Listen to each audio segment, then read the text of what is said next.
Look, you said that you were looking at all the different religions, yeah?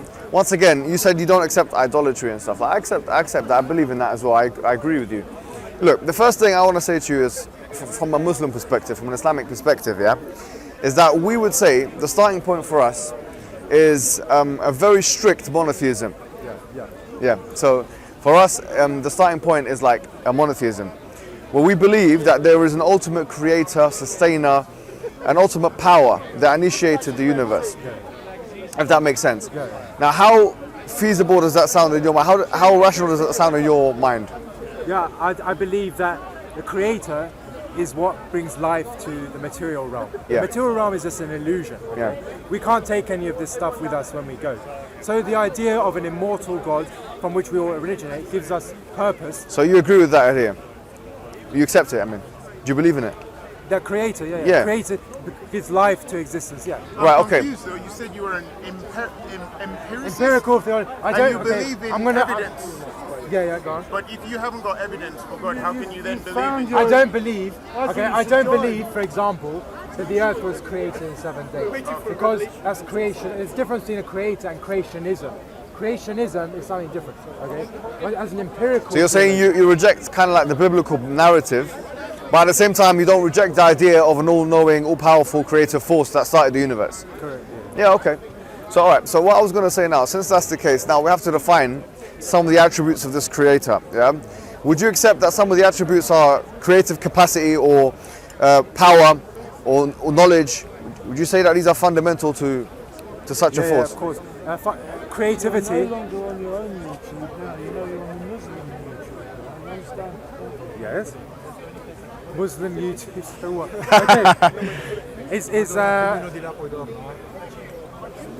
Okay. You're saying it's the creative essence of the universe and of individual souls. Yeah. That is God. I could completely agree. How can we? Intuition, for example, is a fundamental metaphysical function of our personality, our soul. Yeah. How can we? We can't program a machine, for example, to do these things. So how can we ever prove that this exists outside of this? Yeah, it's good. All right. So having said that, I want to ask you a question. What's the most appropriate relationship you can have with such an entity? The most appropriate relationship is one of harmony, essentially. Okay.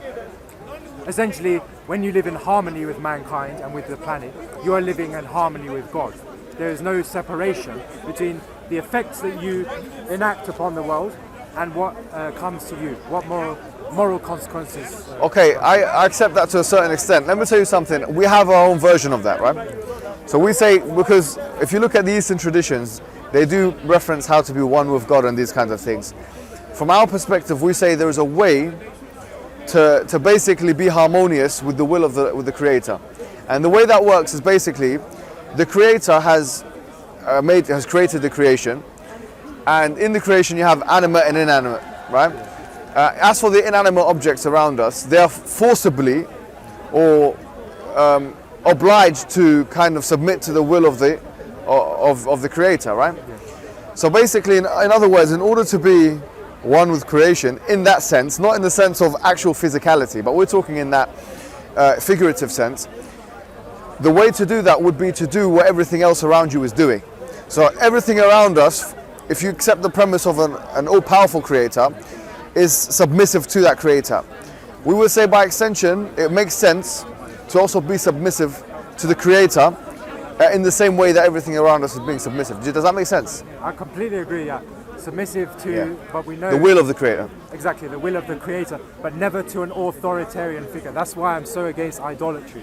Yes. Because these false prophets or these dogmatic beliefs, these are not creations of God, but they're creations of human beings.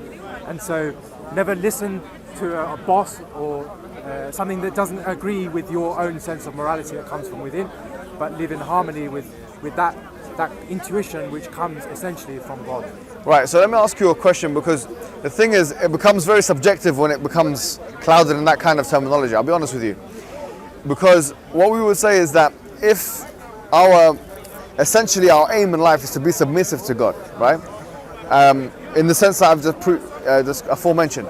If that's the aim of life or the purpose of life, surely there should be a uniform way, a universal way, that God has allowed human beings to be able to do that.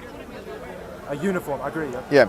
So now, we would say this is the Islamic narrative. I'll be completely straightforward with you. Yeah. The Islamic narrative is that the way that happens is that the Creator communicates with the creation, and He does so through prophets who have come before time. Yeah.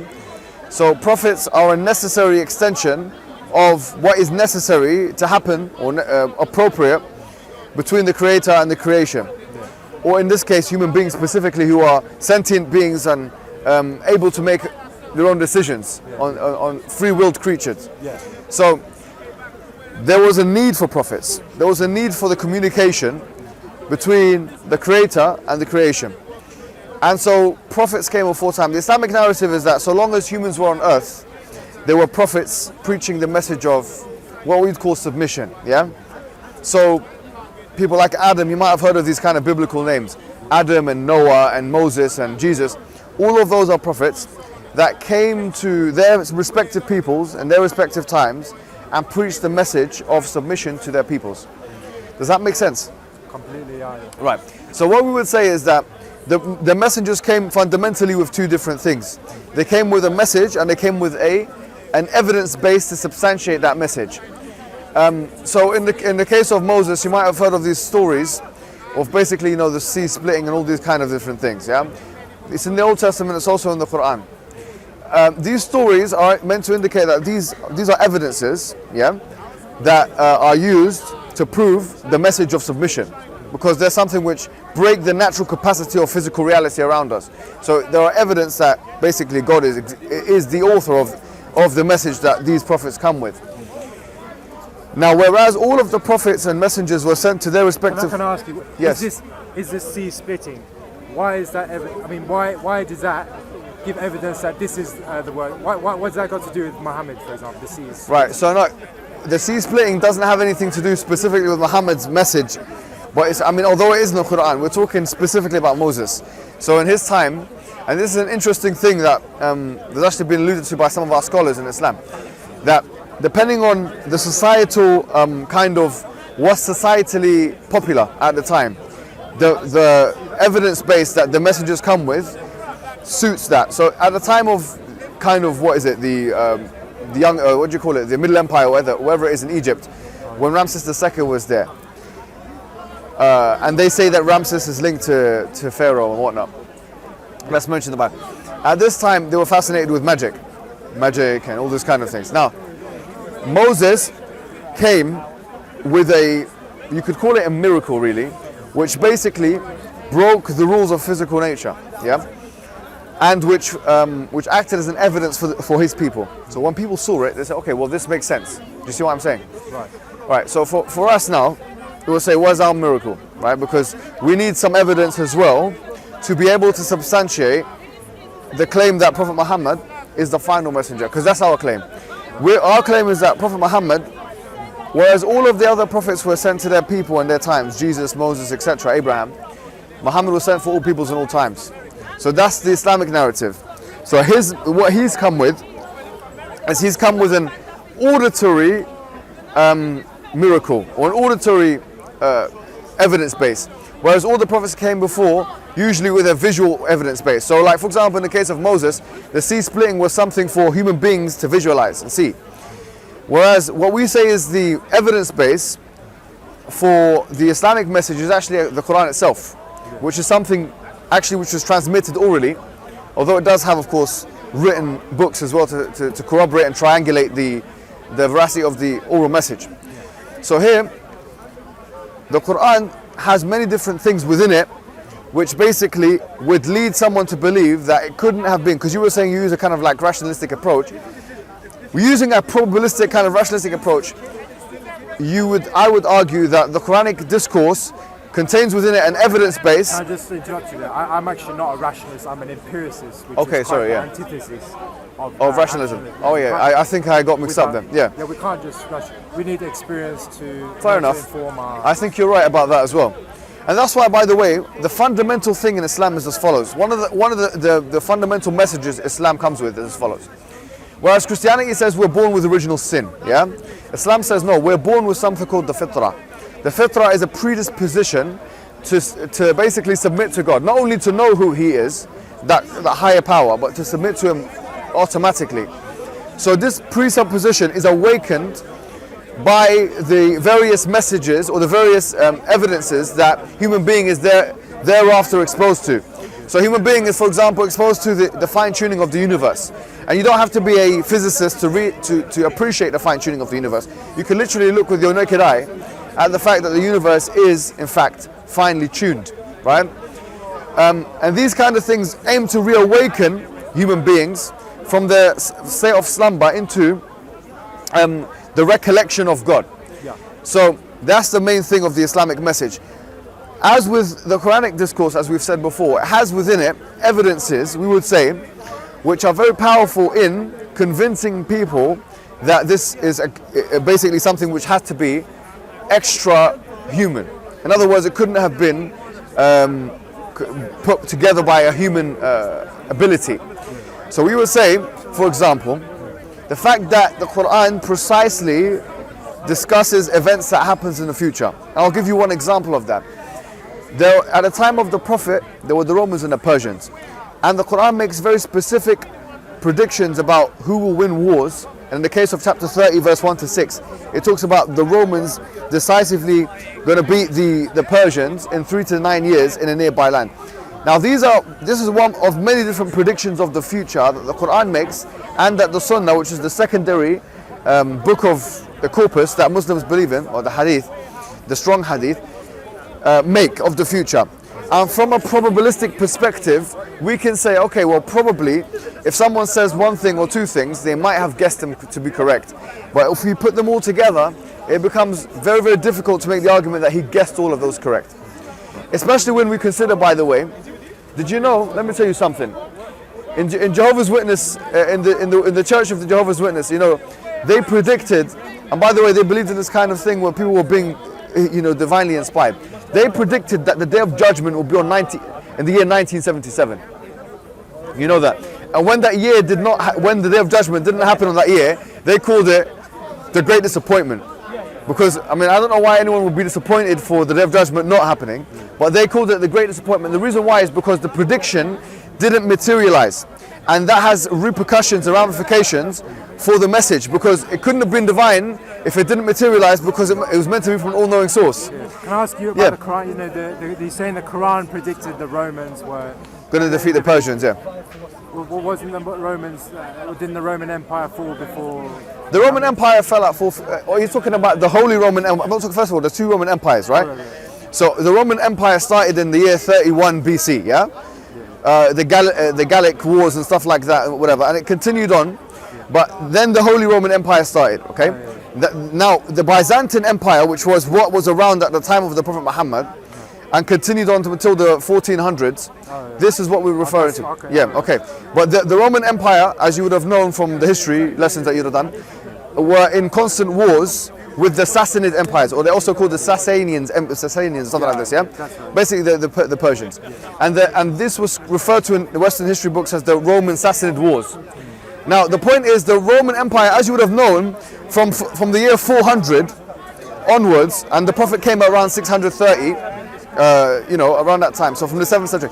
But from that year, from that time period, it was going down. There was a degeneration of the Roman Empire anyways. And so the Sassanid Empire was much stronger. So when the Quran made the claim that the Roman Empire was going to beat the Sassanid Empire in 3 to 9 years in a nearby land, all these different things, it was a kind of ridiculous claim if you think about it from a probability perspective. It's the equivalent of betting on a very low team, maybe in the Champions League, beating a very high team, maybe in the top 5 in the Premier League, right? And betting that they will beat them in a certain way, in a certain place, in a certain time period, and all these different things. So probabilistically, the odds are very low for that. And that's one example, but there are many different examples. For example, the conquest of Arabia by the Muslims. The fact that other nations will fall into the hands of the Muslims, like Egypt and Yemen and Syria and Jordan, you know, and Pakistan and India, Sindh wal Hind, and all these different places which are now part of the Islamic Empire, have been predicted to be conquered by Muslim hands, basically. So all of this is, when we put this into a probability generator, it becomes very difficult to argue that this all could have been guessed. And I would actually argue and make a very daring claim here and say this kind of frequency and accuracy of predictions has never been predicted by anyone. I don't know of any human being. If you want to bring Nostradamus or the Jehovah's Witness or anyone that have made predictions of the future with this much frequency and detail, which have actually materialized in the way that they've materialized. Sounds good. Yeah, sounds quite interesting. Do you see what I'm saying? Yeah. So here, when we say we have evidence for the veracity and the truthfulness of Islam, we're not just saying that we have kind of superfluous evidence or kind of arbitrary subjective type evidences. Our evidences are probably can be analyzed objectively. Do you see what I'm saying? This is not regarding the fact that the Quran is also, in and of itself, a book that claims that it has no contradictions, a book that challenges mankind to produce a chapter like it, a book we would actually make the argument that the only ancient religious book which has been preserved in terms of its material, its corpus. The Muslims have never had a controversy, and this can go on the record, and believe me, I'm here every week, and they'll try and maybe, but I can say this completely clearly, the Muslims have never had a controversy on what constitutes the Quran. Never. It's never happened. They've had controversies on everything else, but they've never had a controversy on what constitutes the Quran. The Christians, on the other hand, they are differing on how many books are in the biblical canon. The Protestants say 72 books. The Protestants say 66. The Catholics say 72. The Eastern Orthodox say 81. So here, we don't even know how many books are in the Bible, let alone the manuscripts and these things. So here, what we're saying is not only do we have evidences that are analyzable, if that's a word, but also we have that which is necessary for a book to be a word of God, a preserved book, free from contradiction and unimitable. So with that, do you see the power of the argument? Yeah, no, I believe that it's a bit like when you buy a software for the first time and you install updates. Yeah. It's like Christianity came along, that was one update, and we've had Islam, that was the final. I think that's a good way. The thing is that the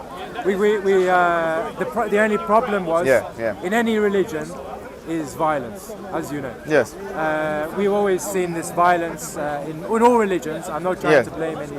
Yes, yeah. I think that the only problem is that the thing that people blame Islam for is why are they so violent in that area? Yeah. They have to kind of look at themselves. You're right. The Western intervention.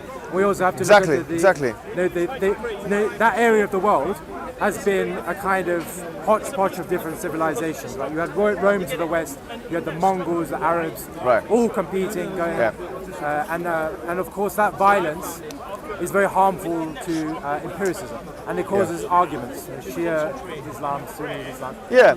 Okay, I accept what you're saying. You're right. Violence is never a good thing, but that's just. That's what I'm saying. In defense of Islam, when people accuse Islamic world of being so violent, look at the cultural context with it.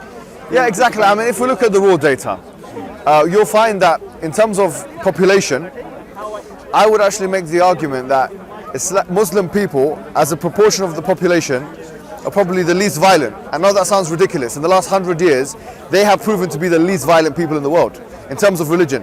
Why? And this is going to sound ridiculous.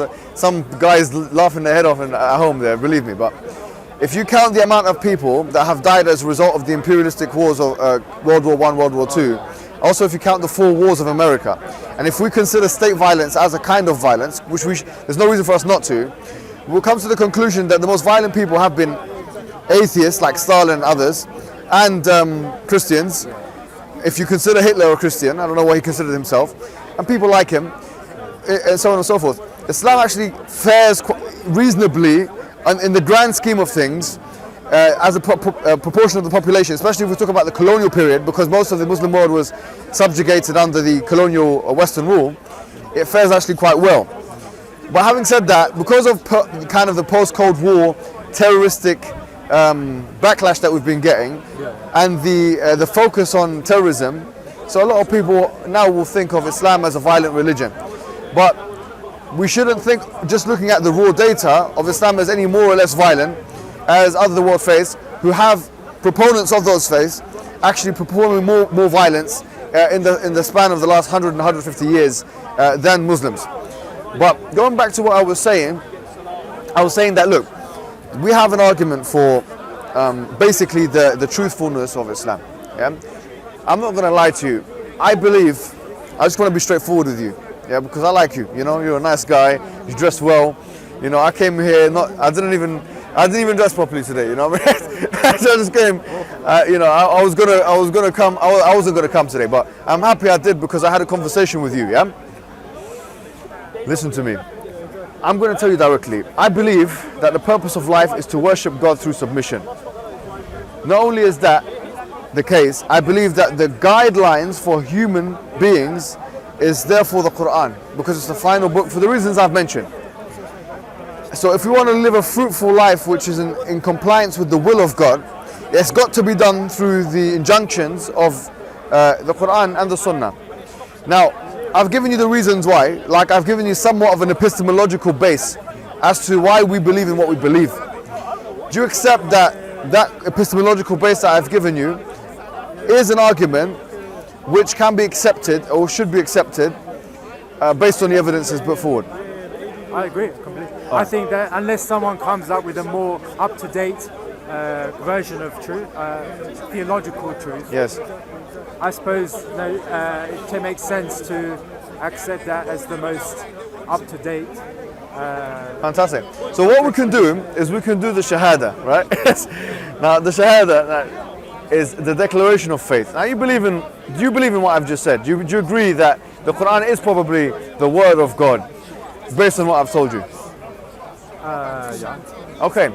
So what you do now is it's good now to become a Muslim. And what the word Muslim actually means is someone who submits their will to God. As we've said in the beginning, that's the whole point of it. And what I'll do is I'll give you my number, and me and you will discuss more, like, you know, how to kind of perform your rituals and these kind of things. We'll get you a package of things to do and watch and stuff like that. We'll take it easy on you. But how do you feel? Should we go for it? Yeah, no, I wouldn't call myself not a Muslim. I'm already practicing Muslim in many respects, so Yes. it's nothing new for me. But I would very, very much like that. Yeah. Would you like that? Okay, let's do it then. So I'm going to say it in Arabic, you answer, you just kind of follow what I say, and then I'll say it in English, okay? Yeah, you say. Yeah, I'll say it in Arabic first. Okay. So follow what I say. Ashhadu. Wait, one second. You have to say in English. Yeah, I'll say in Arabic, and then you say in Arabic, and then shall I say in English first? No, you say in Arabic. Yeah, okay, fine. All right. So all right. So say Ashhadu. Okay, what does it mean though first? Oh, okay. So. No, you can't, I can't say it. All right, sorry. I'll say that. So what you're going to say is, I bear witness that there's only one God worthy of worship, being submissive to, which is, we believe, the God that we've talked about. Yeah, and that the Prophet is the final messenger. Okay. Yeah, okay. Ashhadu Ashhadu alla alla ilaha ilaha illallah illallah wa ashhadu wa ashhadu anna anna Muhammadan Muhammadan Rasulullah. Rasulullah. Well done. Now you're part of the family, my friend. Welcome to Islam. How you doing? Yeah. It's, well now. Nice to meet you on Eid as well. You accept Islam, mashallah. Alhamdulillah. Well, we're all here, brothers and sisters. No sins on your slate. No sins on your slate. So now you're Alhamdulillah. Every week somebody. listen. Congratulations, brother. Started on a video and you ended up in Islam. Every single week, God bless it. Alhamdulillah, we keep it going, man. We keep it going, guys, and contribute to Alhamdulillah. it. Listen, I'm going to give you my number off camera, and then you can call me for anything you need, yeah? And by the way, we're probably going to get something to eat afterwards, so you're definitely invited. Today's Eid, by the way. It's one of the extensions of Eid, so you're already in a Muslim celebration, isn't it? All right, do you want me to give you my number? Have you got your phone with you? Mashallah. Smart man. Assalamu alaikum, good boy. Muhammad.